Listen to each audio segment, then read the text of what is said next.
Ya, pemirsa, sementara itu belum adanya perhatian maksimal terhadap seniman-seniman tua, terutama ketika seniman tua tersebut berada dalam kondisi tidak sejahtera dan sakit-sakitan mengundang keprihatinan.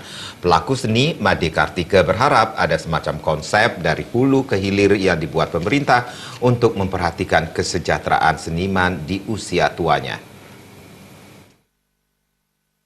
Pelaku seni Made Kartika mengatakan, akhir-akhir ini miris mendengar ketika di penghujung hidup tidak ada perhatian maksimal terhadap seniman tua. Banyak seniman tua Bali kondisi kehidupannya terlantar dan sakit-sakitan tanpa perhatian. Padahal seniman tua ini telah mendedikasikan hidupnya bagi perkembangan dan pembangunan seni budaya Bali. Dikhawatirkan jika tidak ada perhatian terhadap para seniman tua, berimbas terhadap semangat anak-anak muda untuk menekuni seni dan budaya Bali secara penuh dalam hidupnya.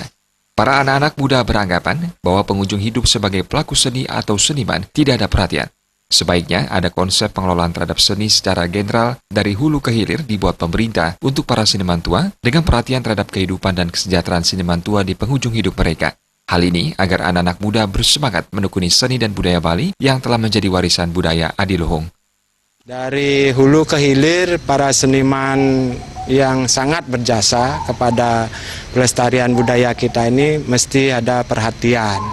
Seperti apa? Ya seperti perhatian terhadap kehidupan mereka, terutama di saat-saat penghujung kehidupan mereka ini mestinya diperhatikan. Supaya anak-anak muda kita juga bersemangat terhadap menekuni seni budaya yang kita bangga-banggakan. Selain pemerintah, pihak swasta melalui dana CSR-nya bisa membantu sebagai bentuk kepedulian terhadap seniman-seniman tua Bali yang telah berjasa melestarikan seni dan budaya Bali. Suparyana dan Bayu